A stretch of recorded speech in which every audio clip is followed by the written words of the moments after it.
Inspiring the leaders and professionals of the Netherlands and abroad.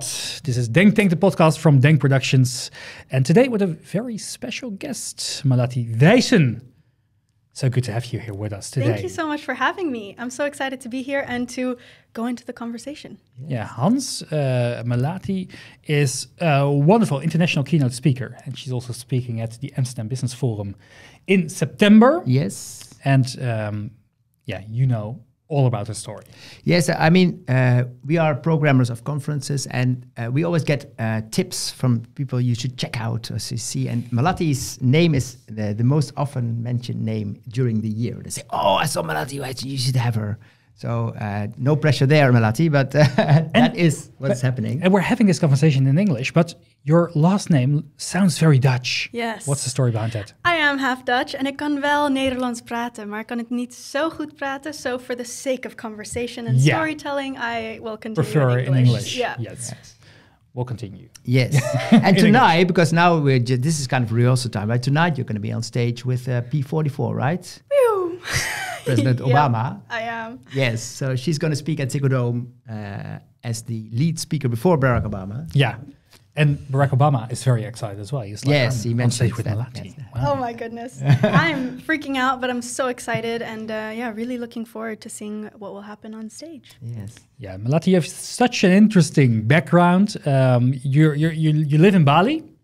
And I think that's also where your origin story starts, when you, the story where you're famous from today. At age 12, you started an initiative with your sister Isabel called Bye Bye Plastic Bags. What can you tell us about that? Well, have you ever been to Bali before? Definitely. Yeah, so, you picture Bali, you're on your way to Bali and you think, oh, I'm going to have a holiday at this picture perfect, beautiful paradise island, beautiful rice fields, beaches, rivers. And the reality of it is that it's not so much the paradise island that it once was before. Plastic pollution is everywhere. And so growing up on the island, my sister and I at 10 and 12 years old said, enough, what are we going to do about it? And the rest is pretty much history. There's a lot to it, but I'm sure we're going to dig deeper into all of that throughout the conversation.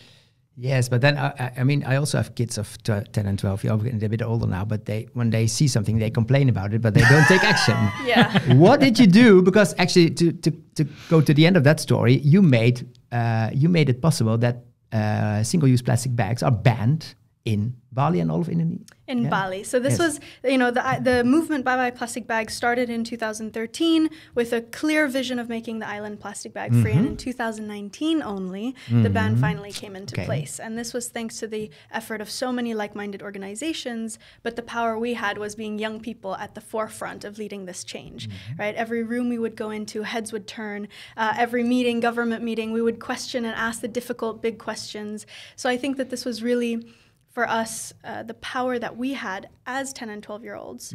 But going back to your question, what was it actually that made the difference from a complaint to taking action? I think it's thanks to the beauty of the natural world in Bali. Growing up around that, it's hard not to fall in love with the natural world. We see it every day and we feel connection to it. So it wasn't rocket science to see that plastic pollution was everywhere. And we simply thought, well, why do we have to wait until we're older to start taking action? Now you have the ability to, you have the opportunity to speak at major international events. Yeah. You spoke for the United Nations General Assembly. You were at Davos with the big O himself on stage tonight. What was your, if you look back at that, which was the most impactful for yourself, or which were you looking forward to the most when you got invited? Oh my goodness, there are so many beautiful stages that I have been invited on with many influential world leaders. For me, Davos was a very interesting one because I felt it was a melting pot in the snow with many leaders that could actually make a decision. It was a space of intimate exchange, through the dinners and the networking, where I felt I could have a little bit longer than a press conference moment with leaders. But for me, when you talk to me about what, spaces or stages are the most impactful, my favorite audience, my favorite network is in the classroom with other students, because I think that they ask the best questions at the end. about how they can create change as well.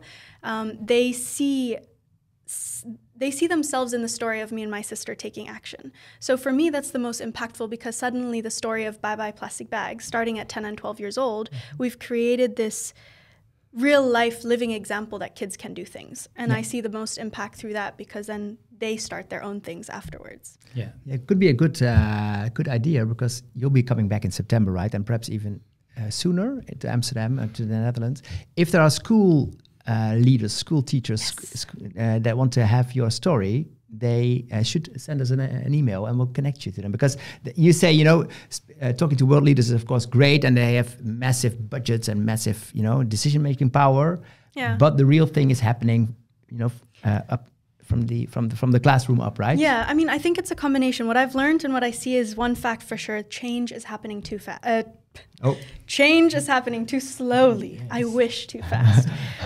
Not enough of the good change is happening fast enough. But I think that's where the grassroots efforts and the top-down approach needs to come hand in hand, and meeting in the middle will allow us to accelerate the change we want to see. So I love speaking in front of my peers and other students and really engaging in that way, but I've also developed a stronger passion for connecting with CEOs and general managers and, world leaders, because I think that entering these spaces, for me, the challenge is, okay, how do we shake up the status quo? How do we ask difficult questions? But more importantly, how do we create that real commitment of what happens inside the four walls of a conference room and get these leaders to actually create the change on a day-to-day basis once the conference is done and the photo opportunity is taken? Yes. So that's really the interest that I have of entering these sort of spaces. From ideas into action. So you talk about these great ideas with them one-on-one, and how do you get them to actually follow up on those initiatives? Is there something that really struck you? I mean, you talk to these very influential people. Is there something that say, there was somebody who said, let's do that, and now it has taken place? Is there a big, nice example? Who surprised you? Yeah, I think the most common reaction that surprised me is actually just like in the classrooms with the students. They were always asking, Melati, how can I create change?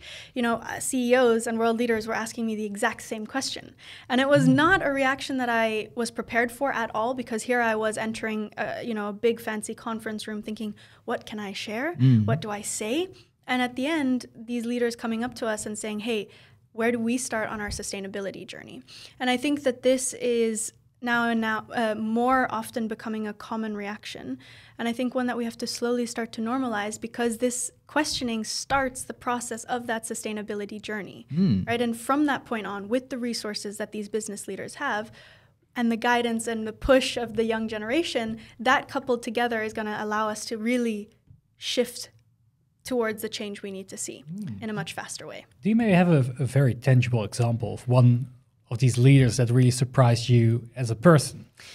The one that I would say inspires me the most is also a recent mentor of mine, and we did a recent event together. And her name is Corine Tup. She's also Dutch. Okay. And she was first, I met her through when she led the team of Danone Aqua.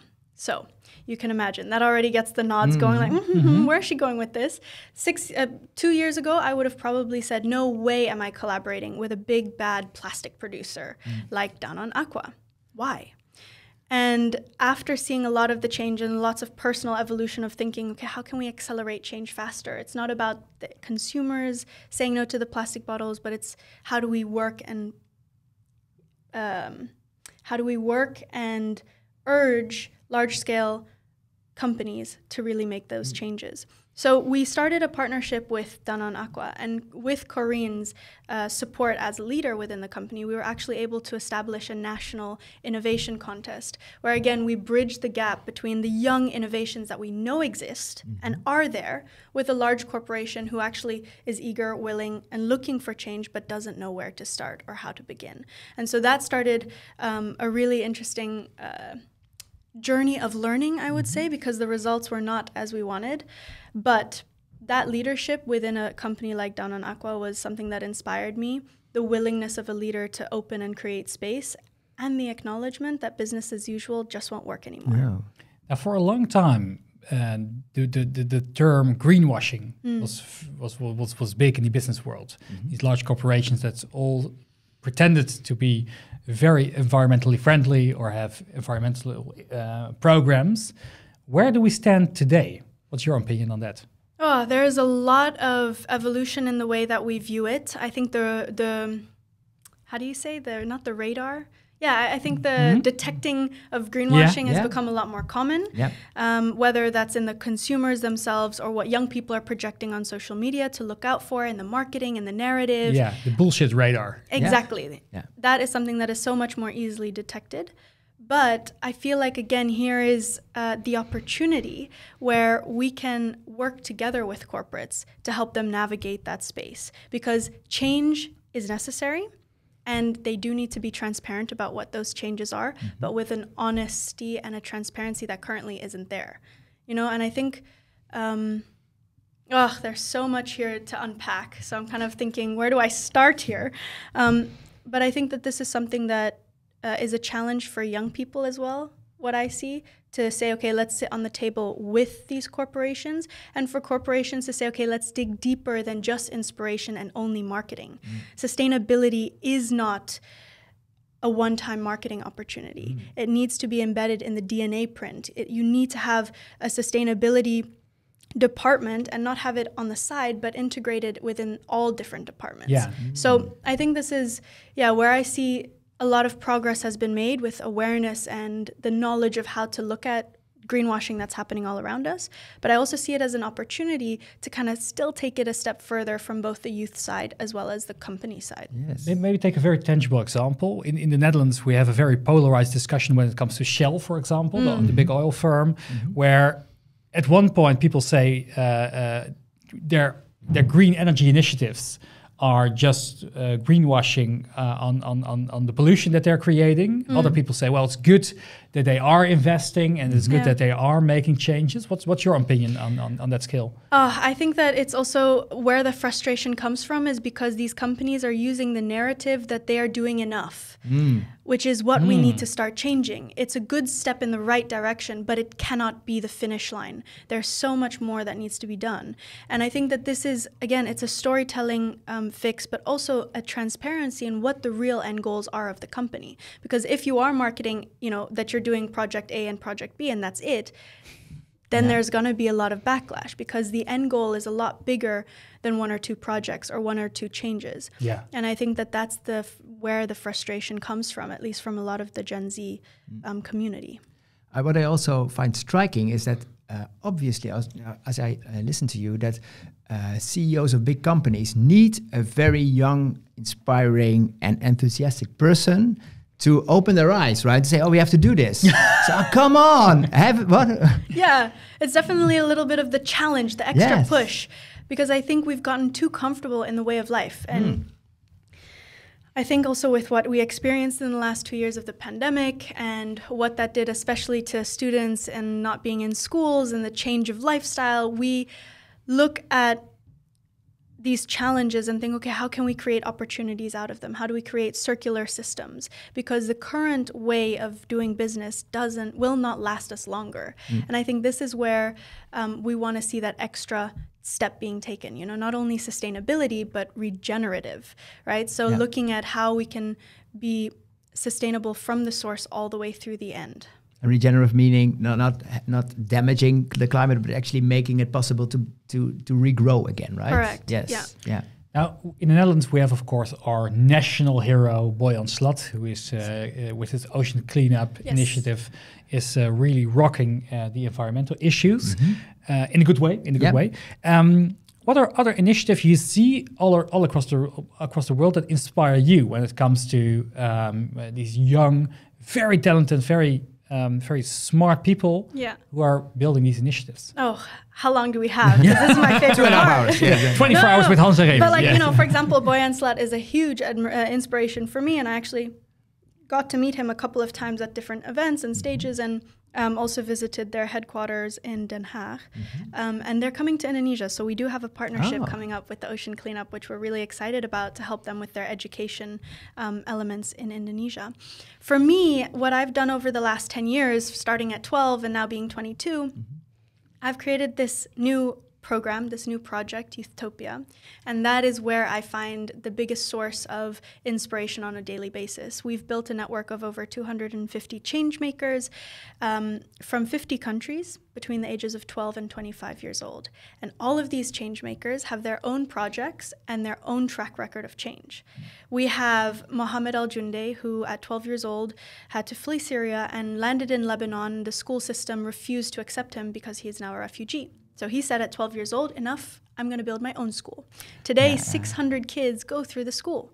You know, we have Fion Ferreira, who spent so much time in the labs as a kid, and he invented a device that attracts as a magnet all the microplastics. And with Youthtopia, we recently followed him on an expedition to the Arctic where he does research on how many microplastics are in the glaciers. So all of these incredible change makers, but also all these different styles of change making, which is really inspiring for me. Yeah, so this is kind of a collection, a collaboration of young change makers all over the planet. How do you inspire them to learn from each other and to exchange ideas and to get better at what they do, even though they're already pretty good, as and also get it into action, because the ideas are good. And then how do you get other people to take action as well? Yeah. So this network of the 250 change makers that have their own projects, they're called the Circle of Youth. And at Youthtopia, we have a learning platform where other students, young people all around the world who say that question, hey, where do I get started? How do I become a change maker? They can come onto Youthtopia and learn from someone who's done it before. So we share the how through workshops, through master classes, and through mentorship. Because I think it's so important not only to have the role models and know their stories of how they're creating change, but you yourself, how can you create change no matter where you are or how old you are? And that's the vision of Youthtopia, to really create that space for young people to learn from each other. And now people are listening and have kids who maybe also want to make a difference. How they can they contribute? Sign up to Youthtopia. No, I think for me, it's always, especially as parents, and I keep thinking my mom and dad should make a YouTube channel or write a book or something. Because there is a lot of interest and, the like, what did you feed the kids? For us, it was really like dinner table conversations, that every day after school, we'd sit around the table and my parents would show genuine interest to how our day was.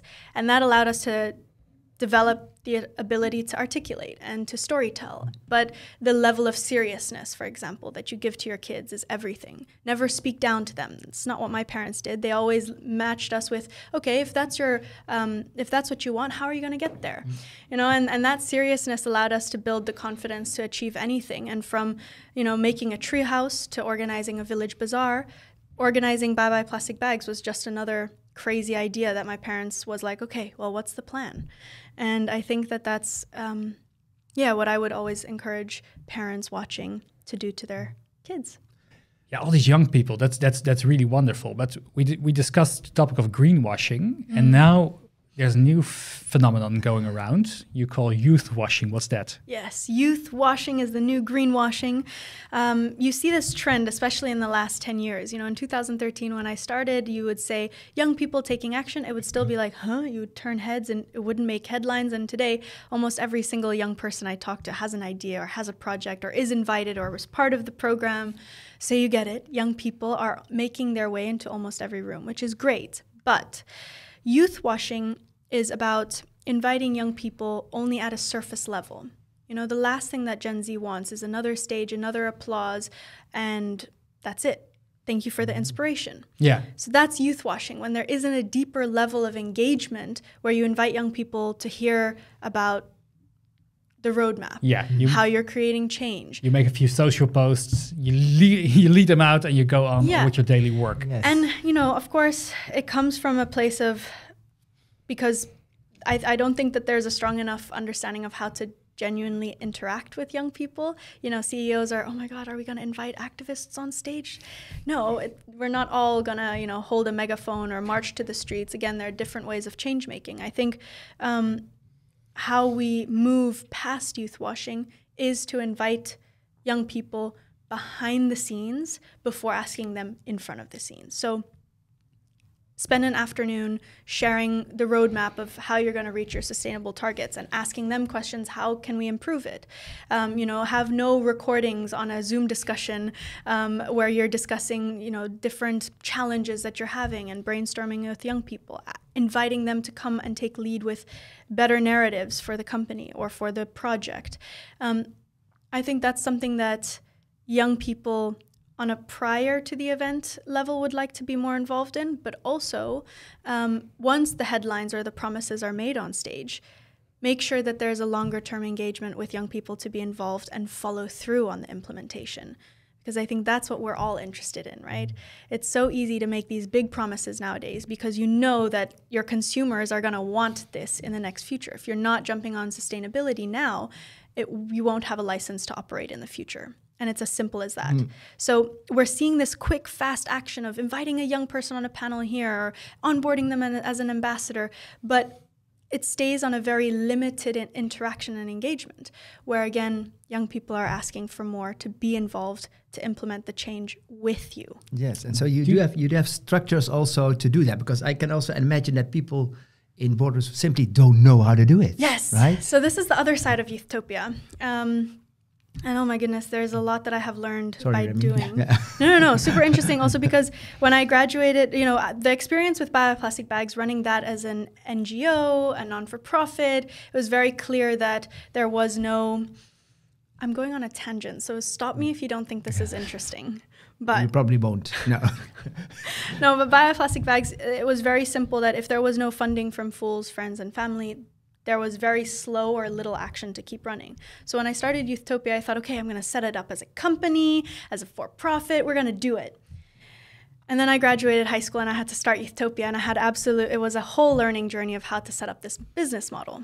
Essentially, the heartbeat of the program and the learning platform is all for free, because young people don't have deep pockets to pay for extra education. And it also goes against the belief to have education with a price. But anyways, the learning platform is for free, and there's a program that we've developed for CEOs because we kept getting that question over and over again.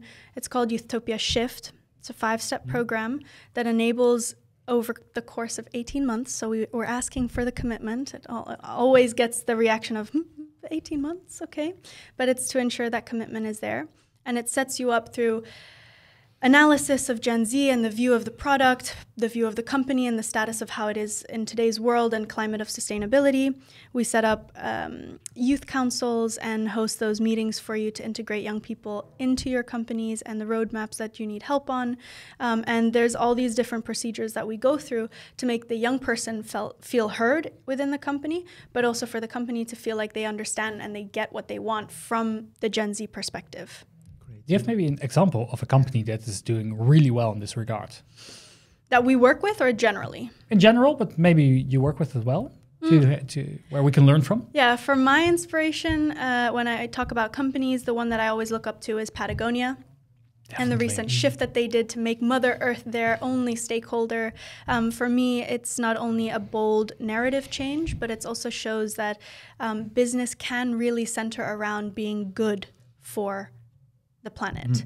And it doesn't have to mean a sacrifice in the financial part. And it's not a project, it's part of your daily operations, right? Yeah. Exactly. It's not a CSR program, it's not a one-time program. And I think this is, for me, really inspiring because, when we are doing the Shift program, we have a workshop that we go through with different C-level leadership within a company. And one of the chapters that we go through is Planet before profit. And it always triggers the most interesting debate because there's this thought, there's this idea that if we move towards sustainability, it's a sacrifice in the budget. And it's insanely misplaced because if we do not center around sustainability, you will start to lose customers, but the cost of a dying planet is a lot higher than anybody is anticipating at the moment. Yes. Totally true. So it's a values systems shift. Yes. So it has to be embedded in each element of the DNA of the company, right? Yeah. Now, there's a lot of these initiatives going around, like the B Corp organization, for example. What are your thoughts on that?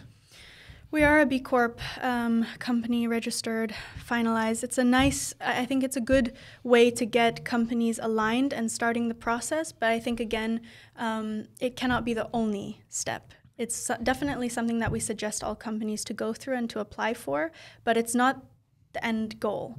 It's a good start, and it shows that you're aligned. It shows that you are, genuinely working towards reaching more sustainable practices, but it's not the end goal. It's part of the package. Hey, Melati, you're also a movie star, right? So the Utopia project that you've been going on, it has been turned into a feature film, which has been launched in Cannes and also has been in ITFA. Can you tell us a bit about that? Yes. So I graduated, threw off my graduation cap, and started a journey to film Bigger Than Us with director Floor Vasseur. And that took me on a journey to 7 different countries to meet other young changemakers who had been working on different types of projects. So Mohammed, the example of who inspires me, is actually in the film.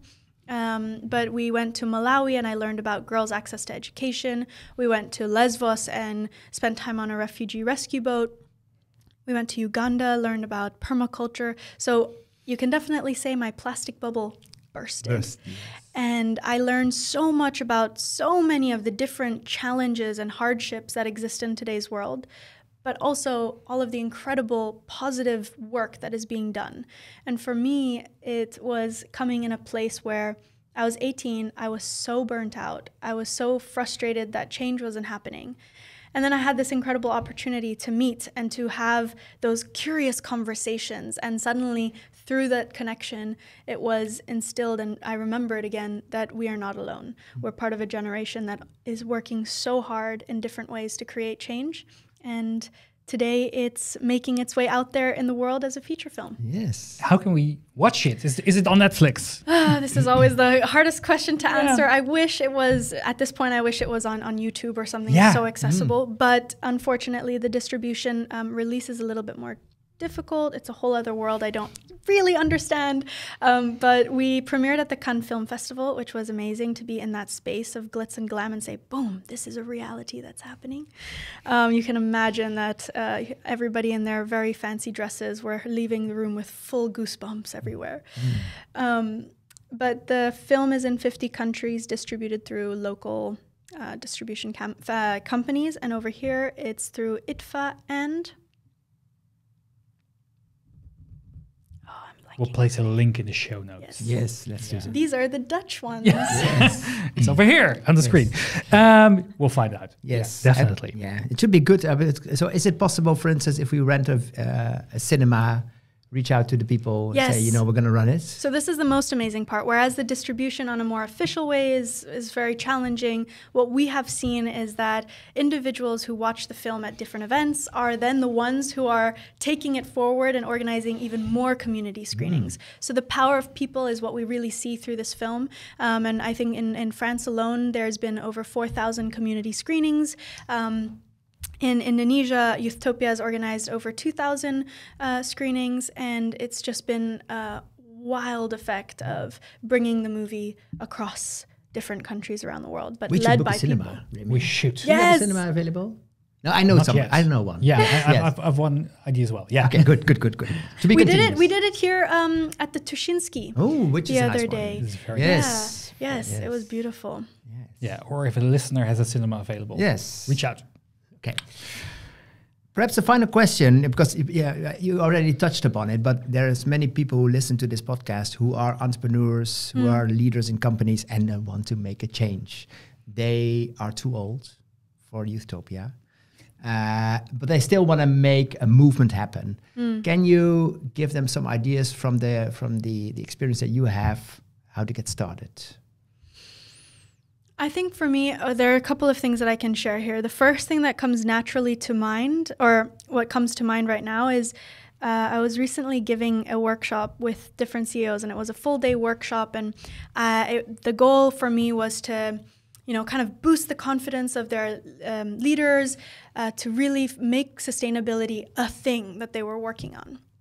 And so the goal at the end was for them to come up with pitches and different, starting plans of how they were going to focus on sustainability.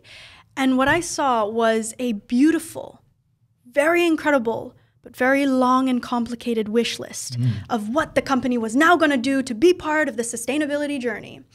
Yes, we love it, but focus. You cannot be everything to everyone. The biggest mistake that companies do, especially when it comes to working with young people, is thinking that they're going to suddenly become a changemaker network. I'm like, stay focused. You are a bag company. You are a gym company. I don't know.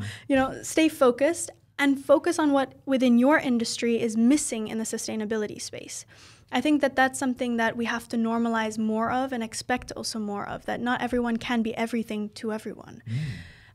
So that would be my number one tip on getting focused. For the second one, once you get focused and once you have your end goal and you have that long-term roadmap, it's also really important that you don't only think, what am I going to achieve in the next 3 years or the 5-year roadmap? What are you going to do this year and what are you going to do in the next 3 years, right? So with the focus, attach it to a timeline. Too often we hear these big empty promises far, far away, and there's no concrete action plan next to a timeline. So I think that's really important. And the last thing I will say, the third one, is remember, we cannot solve the problem with the same thinking that created it. So this is really, really an essential part. Also, when we talk about leadership, which is one thing I'll say on tonight's stage with Obama, is really the reason why Gen Z are able to rally in the millions, what makes us come up on the streets and lead with change without waiting until we're older, is because we understand that we cannot solve this problem with the same thinking that creates it. We need new systems, we need new innovations that allow us to accelerate the change we want to see. So to all the leaders and entrepreneurs listening, this is really the values shift, the thinking shift that we need to have. Final question. You spoke to so many wonderful people, so many inspiring people. Yes. We're very humbled that we got to speak to you today. Is there one person that's still high on your wish list? Oh my God, you guys are making my dream come true to meet Obama tonight. So for me, that was high on my wish list. Who else? Oh, if we are talking about the political leader world, it would be Jacinda Ardern. She is a really huge inspiration for me, not only the way she led, but the way that she was so honest and human. It makes things relatable. And we sometimes forget that. When we look at leaders, we think, oh, that could never be me. But when you create that bridge to making it more relatable, people start to see themselves in you. And when you start to see yourself in someone else, in someone else's story, you can lead by example too. Can we make that happen, Hans? Oh, no. You should. We have been working on getting Jacinda to our stage in September, but it will not happen this year. But we will not let go. Yeah. We know you're very, you're always very persistent. One day it will happen. Yes. Melati, thank you so much for sharing your story today. Good luck tonight on stage with Obama. Thank you. We'll see you back in Amsterdam in September. Yes. Hans? I'm so excited. We can still get tickets. Yes. So what our ambition is. So we have people on the poster like Tim Ferriss and Erin Meyer that everybody perhaps will have a book of. But I'm like a collectioner of brilliant speakers, and I also always want the people who are perhaps not less famous with their name or with their picture to be the surprise of the day. And I am quite confident to say that Melati will be one of those people, but there will be more.